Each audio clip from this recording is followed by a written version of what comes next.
Asik, asik. Mampir dulu sini. Kita nomor teleponnya dong.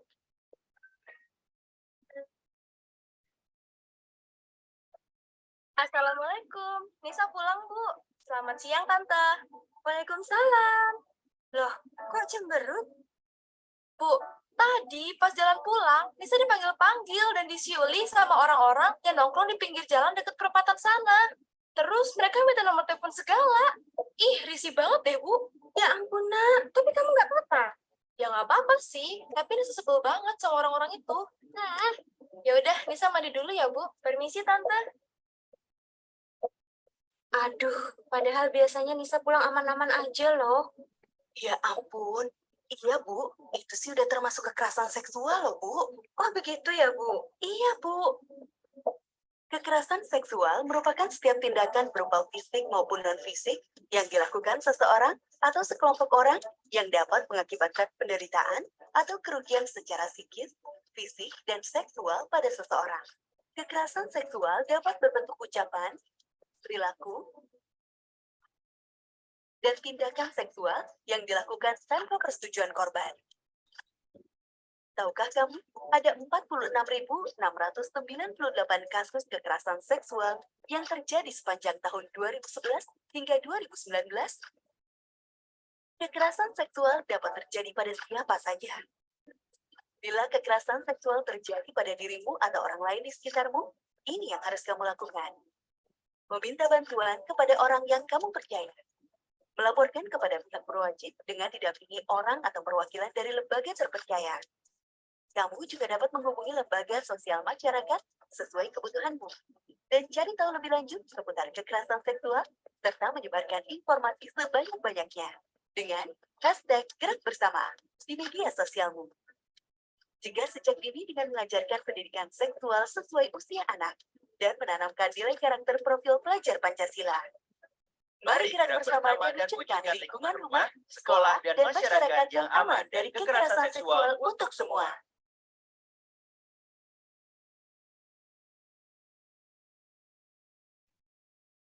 Halo, selamat siang semua.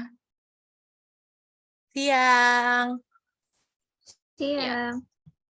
Assalamualaikum warahmatullahi wabarakatuh. Shalom, Om Swastiastu, Namo Buddhaya, salam kebajikan, salam sejahtera bagi kita semua.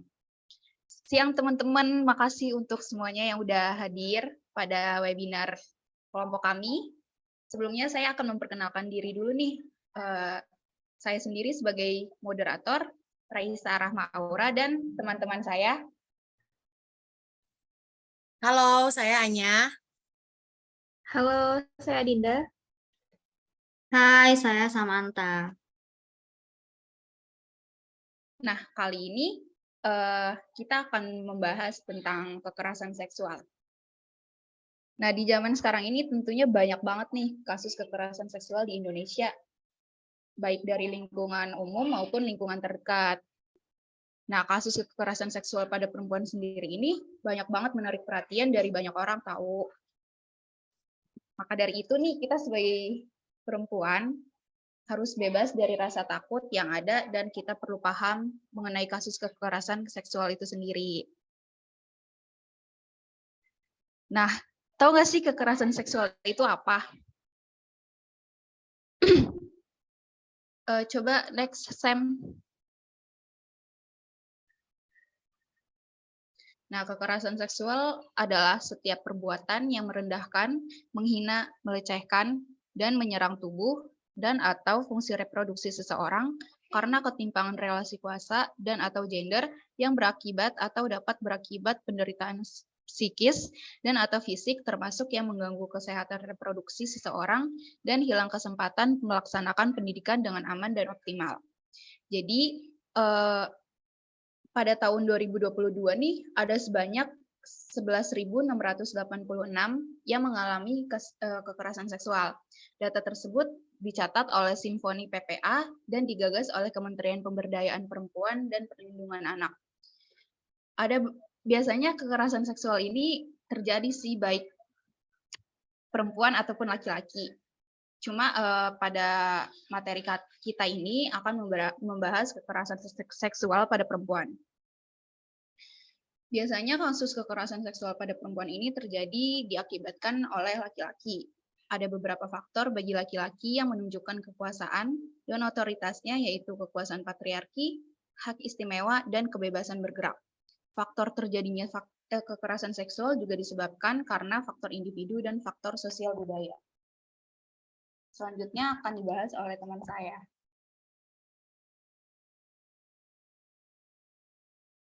Oke, selanjutnya saya akan membahas tentang beberapa jenis kekerasan seksual.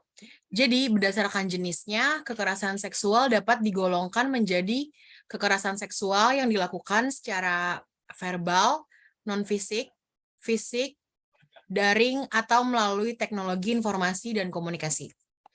Jadi, kekerasan seksual ini dapat terjadi di mana saja, baik di keluarga, lingkungan masyarakat, sekolah, perguruan tinggi, atau di tempat kerja, maupun di tempat umum lainnya.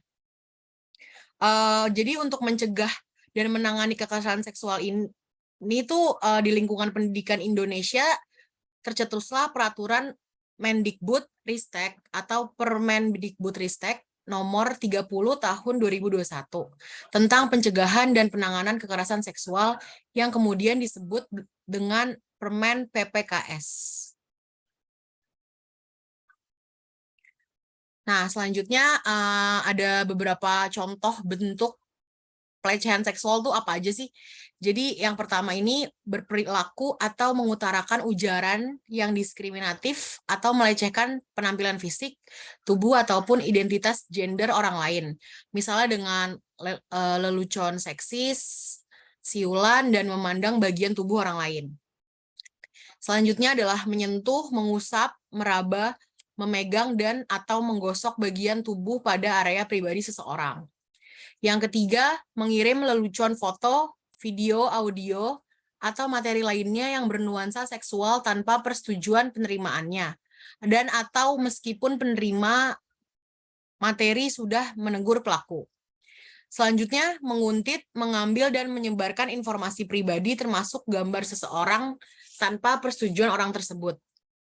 Nah, yang kelima, memberi hukuman atau perintah yang bernuansa seksual kepada orang lain, seperti saat penerimaan siswa atau mahasiswa baru, saat pembelajaran di kelas atau kuliah jarak jauh, dalam pergaulan sehari-hari, dan sebagainya.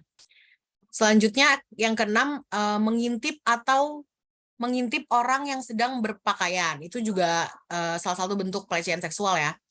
Selanjutnya, membuka pakaian seseorang tanpa izin orang tersebut.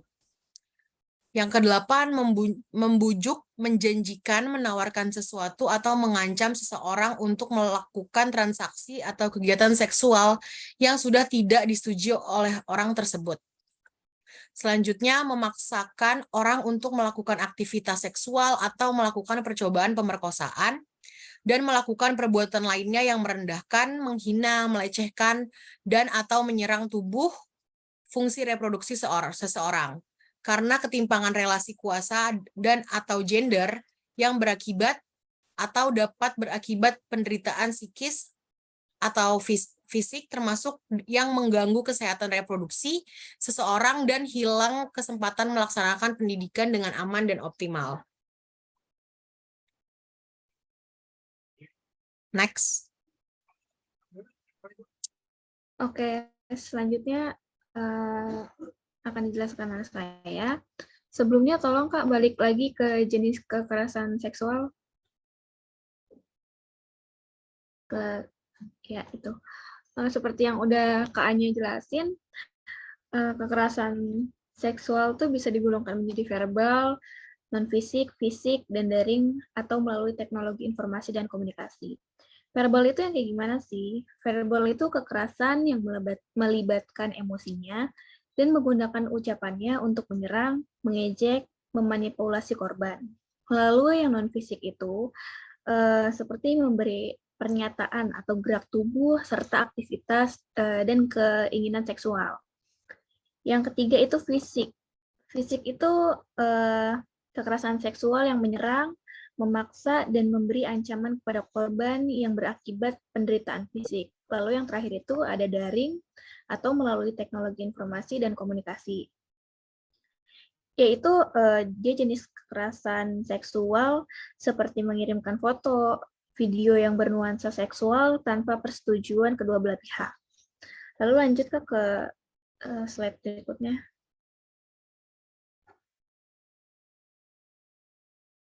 Lagi, nah ini. Bukan lagi.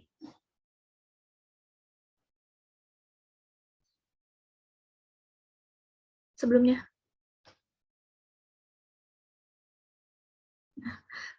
Kemudian ada bentuk kekerasan seksual yang diakui oleh Komisi Nasional atau Komnas Perempuan per tahun 2013, yaitu yang pertama itu ada pemerkosaan, di mana pemaksaan hubungan seksual dengan menggunakan organ reproduksi kepada korban.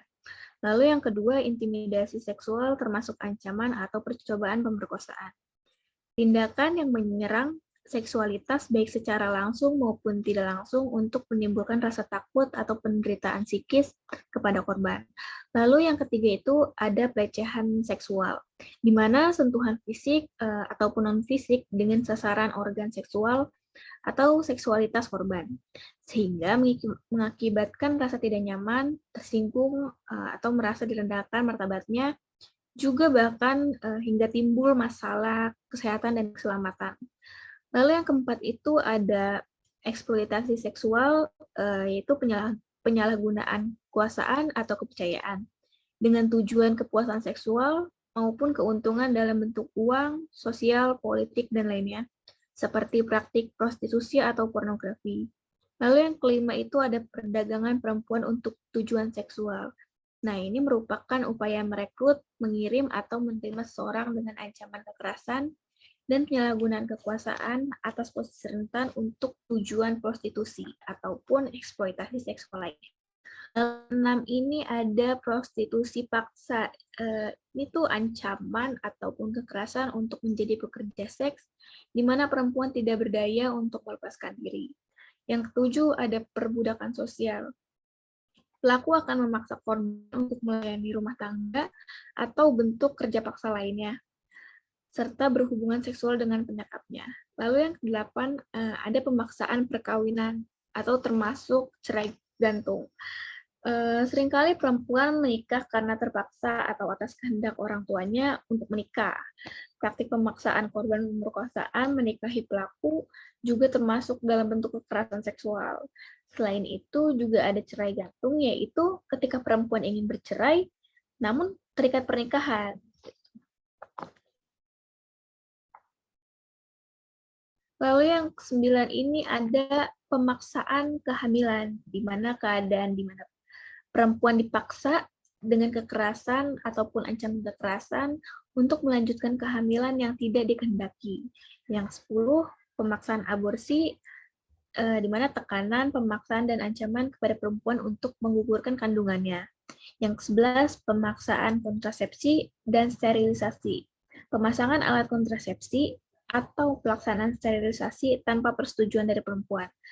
Lalu yang ke-12 itu ada penyiksaan seksual, tindakan menyerang organ reproduksi perempuan dengan sengaja yang berakibat rasa sakit, baik jasmani, rohani, maupun seksual. Yang ke-13, penghukuman tidak manusiawi dan bernuansa seksual, yaitu cara menghukum dan yang menyebabkan penderitaan, kesakitan, ketakutan, atau rasa malu yang luar biasa yang tidak bisa tidak termasuk dalam penyiksaan.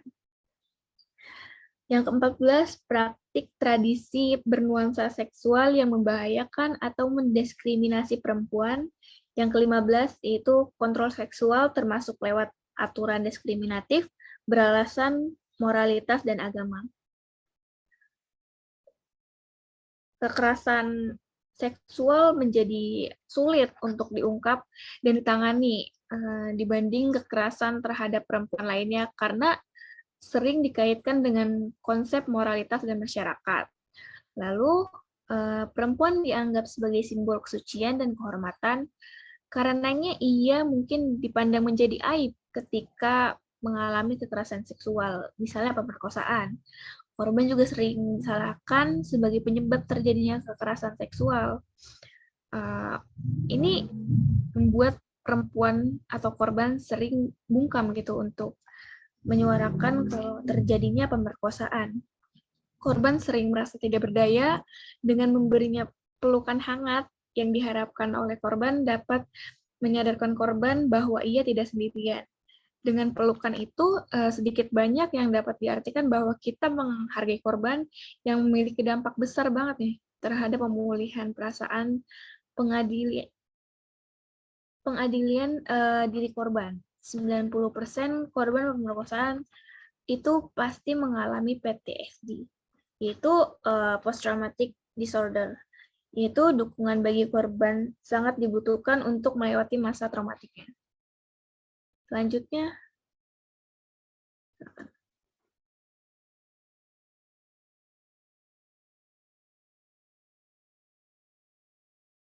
Oke, kedengaran nggak suara aku? Ada, Sam?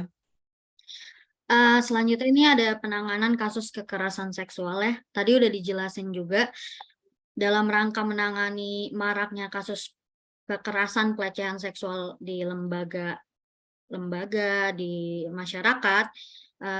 Permendikbud ini udah ngeluarin nomor 30 tahun 2021 tentang pencegahan dan penanganan kekerasan seksual. Nah, selain diatur tentang ancaman sanksi bagi pelaku, juga diatur upaya pendampingan, pelindungan dan pemulihan bagi korban tindak kekerasan seksual.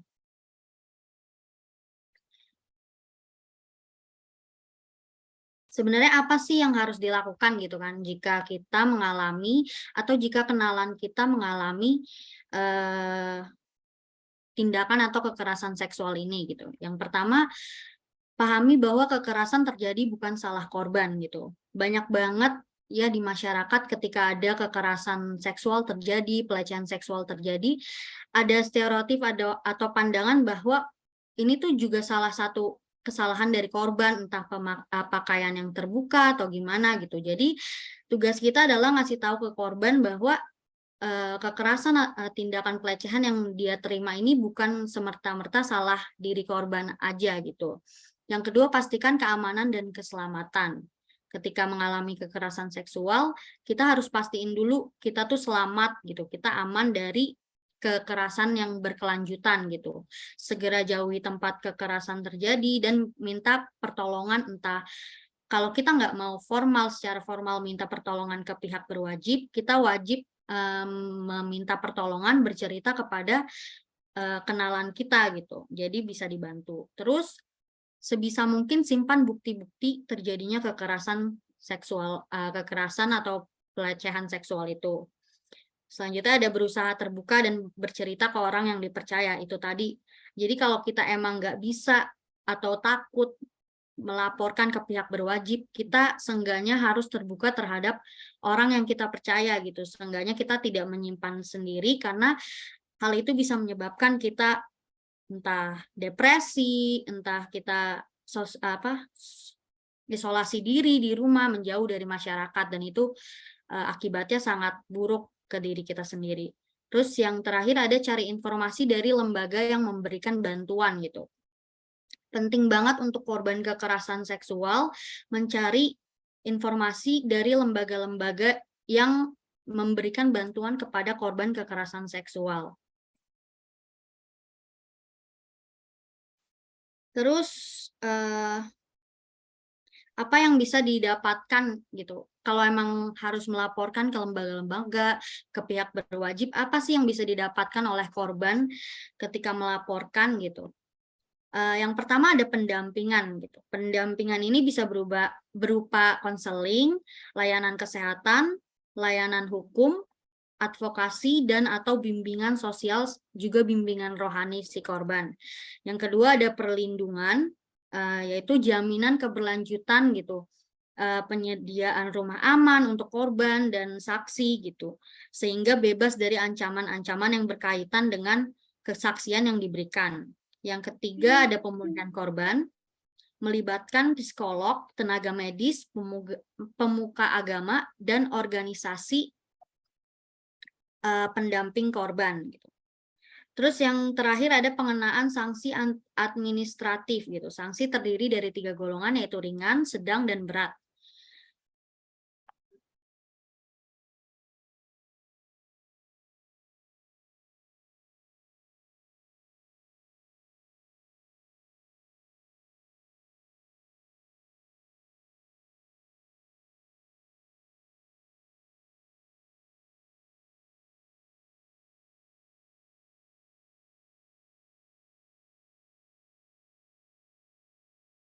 Jadi kesimpulan materi kami, kekerasan seksual adalah perilaku memaksa atau mengancam kepada korban terkait seksualitas sehingga menimbulkan traumatis bagi korban itu sendiri.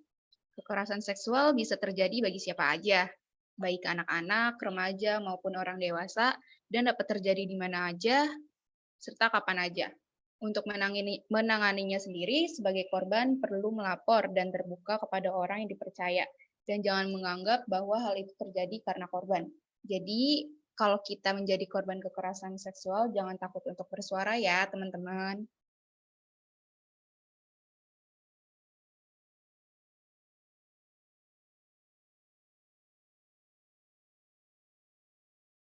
Untuk teman-teman yang mau bertanya, silakan. Kami buka sesi tanya jawab. Saya mau nanya dong. Suaranya ada nggak? Ada. Tadi kan dijelasin ya, gimana cara yang dilakukan jika teman kita atau teman terdekat kita mengalami seksual. Tadi dijelaskan ada menyimpan bukti kan ya. Gimana kalau teman kita nggak menyimpan bukti kalau dia tuh terjadi kekerasan seksual? Terima kasih. Baik, kita tampung dulu ya. Baik. Halo Kak, boleh nanya? Boleh. Iya, mau kasih pertanyaan. Kalau misalkan pelecehan seksual itu sama kekerasan seksual itu beda apa enggak ya? Kalau emang beda, coba jelasin dong perbedaannya soalnya memang rada mirip ya. Baik, terima kasih pertanyaannya. Kami tampung dulu.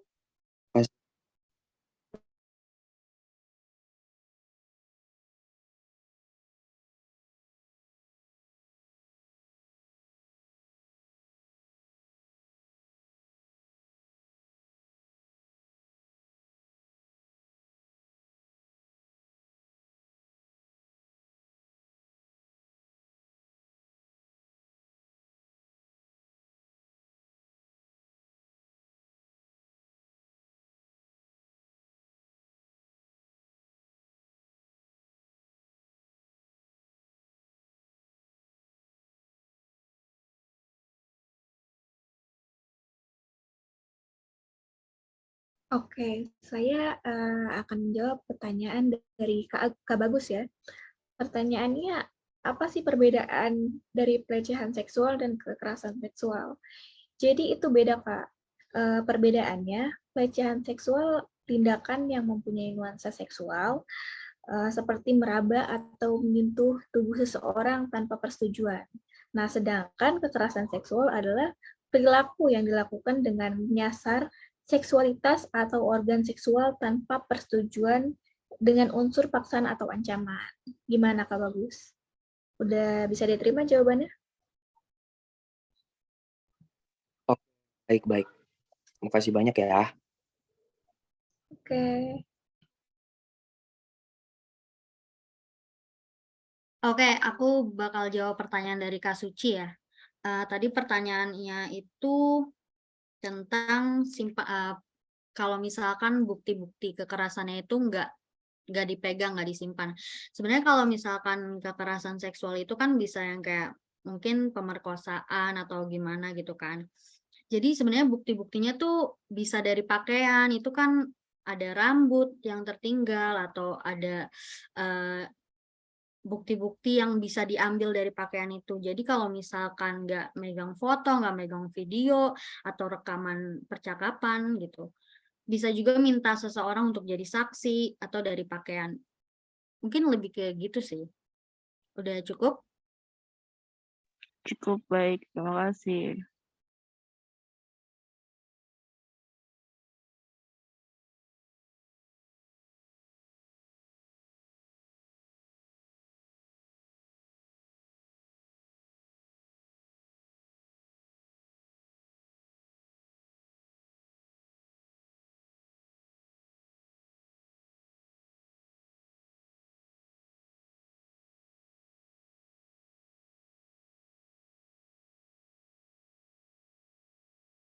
Nah, selanjutnya kami akan menayangkan video yang terakhir nih sebelum penutup. Kepada Kasem, kami persilakan.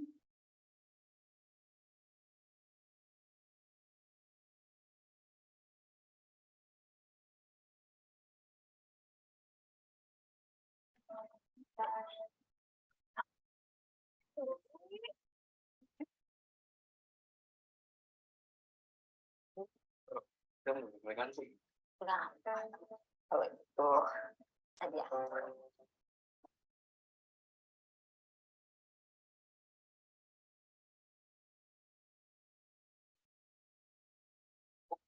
Lingkungannya lain kali sekali. Permisi, Bu.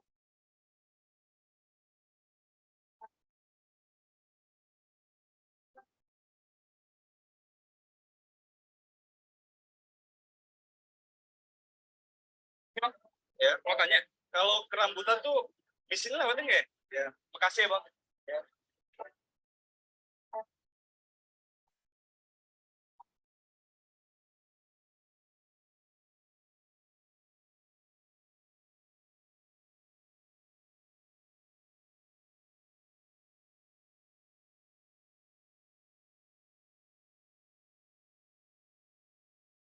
Baik, kita udah di penghujung acara nih. Sebelumnya makasih buat teman-teman yang udah hadir dan makasih buat teman-teman semua yang udah mau bertanya. Kami mohon maaf apabila ada kesalahan. Terima kasih. Wassalamualaikum warahmatullahi wabarakatuh. Waalaikumsalam. Terima kasih ya. Makasih, Kak. Makasih, Kak. Ya, sama-sama.